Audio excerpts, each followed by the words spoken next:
Hello to the chicas and the chicas, ladies and gentlemen. Today we are going to discuss a very particular pawn structure. But before I get to that, let me tell you how I came by this particular idea of recording this video and the pawn structure itself. Lately I have been experimenting with the French defense because life is going too well, and you know, sometimes you need to throw in some kind of self-inflicted misery just to remind yourself that it's not always gonna be a walk in the park and roses and flowers and unicorns. And so I thought, why not the French? That sounds miserable enough. And so against the French I have been facing a fair bit of the advanced variation. And I remember that back in my childhood, once or twice I tried out this idea with this early knight h6, which is admittedly a bit of a sideline. And I have been experimenting with this, and I have been experiencing quite a bit of success. And I was thinking about showing this idea to my students. Not so much necessarily persuade them to play it, but just to make them familiar with the ideas, because I thought that many of them would be absolutely repulsed seeing this, like, wow, that's double h-pawns, loose, kingside, can't castle anywhere, whoa, this is looking absolutely terrible. And the reality is that structurally speaking, although obviously the double h-pawns are nothing to write home about, what I really find interesting and very compelling at the same time is that when people evaluate these positions, especially on lower levels, they tend to look at the one factor only, and the crooked smile on my face is because someone made a video recently about how you shouldn't evaluate positions homing in on one factor only. We should be looking at the whole picture. And here too. So what tends to happen is that we go like, woo, that's double h-pawn, woo, I can't castle kingside, this is terrible. And I often like to, you know, flip this coin around and go like, right, so you don't like this. Okay. Do you like double, bishop pair? Yeah. Okay, well, you seem to have that. Yeah, but, oh, okay.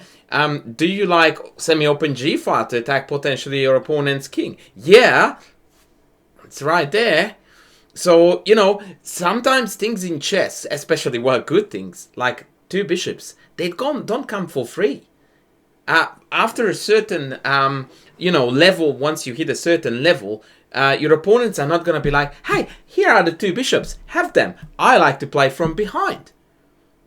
Right? Oh, hey, here is a bit more initiative and attack for you. I'm just going to hand it over for no reason. That is not realistic, right? So you need to look upon these things as trades. Right? But when we think about trades, we think about knight for bishop, two rooks for queen, that kind of thing. We don't think about, okay, I'm trading a damaged pawn structure for two bishops, a potential quite potent central attack, we'll come to that in a moment, and even, God forbid, some kingside play. And I really don't want to, turn every single video into a game of mine, but I will just show you how it went briefly to demonstrate some of the ideas. So yes, I'm even breaking with f6 to make matters worse, because one of the idea is that once f6 gets captured, is it gonna take anytime soon? No, he hasn't actually, so I will show you what I was thinking of. So after take, there is a lot of pressure on this pawn here, which wouldn't have happened without the trade of the the dark squared bishop, because that could be now a very handy defender. Right? Or I can even take with the bishop, it's perhaps better, and then put the queen here and here, which once again demonstrates some really cool ideas. And so I thought that I was going to show you something a little bit more meaningful than my own silly rapid game. And so I dug out a game which is a tiny bit better in terms of quality, because on the white side of the board it is Nigel Short, and on this side of the board it's Glek Igor at its absolute peak when he played the best chess of his life, 2670. Holy moly, that in 1996, that meant quite something. Check out this opening, because this is gonna be even worse from structural point of view than what I showed you. Well, may or may not. I don't know how, people who dislike this judge the situation, because what is the apparent difference, at least, that in my scenario, I had a bishop on g7, which might give to some people this sense of extra additional security. Whereas here, we don't even have that. And after giving up the knight for bishop, or rather provoking short to that trade, Black is now just going absolute gung-ho. Like, look at that. F6 takes, and he just castles into it. And this is exactly the point that I wanted to bring up.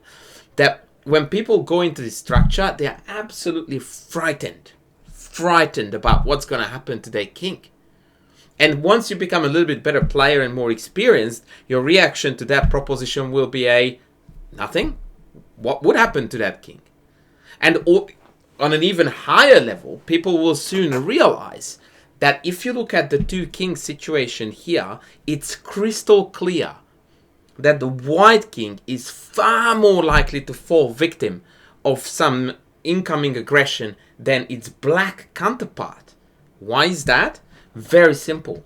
Because we have two semi-open files that we can utilize whilst perfectly safely tucking away our king on h8. And so the irony is that the black king is a heap safer in this position than its white counterpart. Just sensational stuff. And it takes so long to embrace an idea like this. Like, trust me, I have students to whom I demonstrated this multiple times, and it still comes very, very difficult for them to embrace the idea of shattering the king side with GH, then playing F6, and then just casually castling into that. But this, trust me, folks, is one of the key features of chess improvement. When you are stuck in a concept, a wrong one, and then you begin to engage with, what if I still go for it? Just that kind of mental shift of going from utter rejection, no, can't be right, I'm not doing it, to just considering it. Just go like, actually, let me have a look. That's basically, by the way, that kind of mental shift is the mother of all inventions, right? That's how humankind evolved. That we thought, oh, that was not possible. And then the Wright brothers went like, well, you thought we could never fly? Check this out. But of course, I could bring up myriads of examples. Point being is that there needs to be a mental shift to embrace this idea. And once that happens, yeah, that's when improvement takes place. But this is such a masterpiece. I really want to enjoy it with you. So check this out. Bishop c2, rook f7. Very handy dual purpose move. It covers black's only vulnerable point, h7, which could be on the menu with this. And at the same time, we are getting ready to prepare our own onslaught against the white king with rook g7. Knight d2 played, bishop d7, bringing all the boys to the party. Knight b3, bishop b6, queen e2. Note, by the way, and it's a very important one again to observe, and this is again a bit of a higher level concept, that although white is developing, check it out, knight d2, knight b3, bishop, queen e2. So you saw knight out, queen out, and now they are playing rook d1. So you see developing after developing after developing move. However, if you actually read between the lines, or you look just a little bit beyond the first layer of what white is doing, you realize that white doesn't have a plan. Nor do the moves they play support any future plans either. They put pieces on what optically look like acceptable squares, but there is no deeper thought, no plan, no I want to accomplish this with what I'm doing type of thinking. And the reason for this is not because short is bad at chess. Not at all. It's because the structure doesn't allow him to accomplish much, because black has got ridiculous piece activity, the two bishops, the semi-open files, and a very firm central control. Now, that is misleading the way how I highlighted it, because currently these pawns are not particularly threatening. But once this dude steps up to e5 and they are side by side, they dominate every single... How do I get red? Oh yeah, every single square in the center. And white has nothing. And that's exactly the narrative of the game, that the pawns are just rolling up and white is about to go very, very defensive. And now we are on move 16, and white is utterly, irreparably dead lost against the French. Wow. Rook f8, tripling up, f2 is bleeding, not even defensible. It's just spectacular chess. And of course, yeah, you don't want an invitation to sack your queen like that. Of course not. Bishop takes f2, and after king h1, we have got a whole entire chess game ahead of us to win. Nah, queen, friends, queen.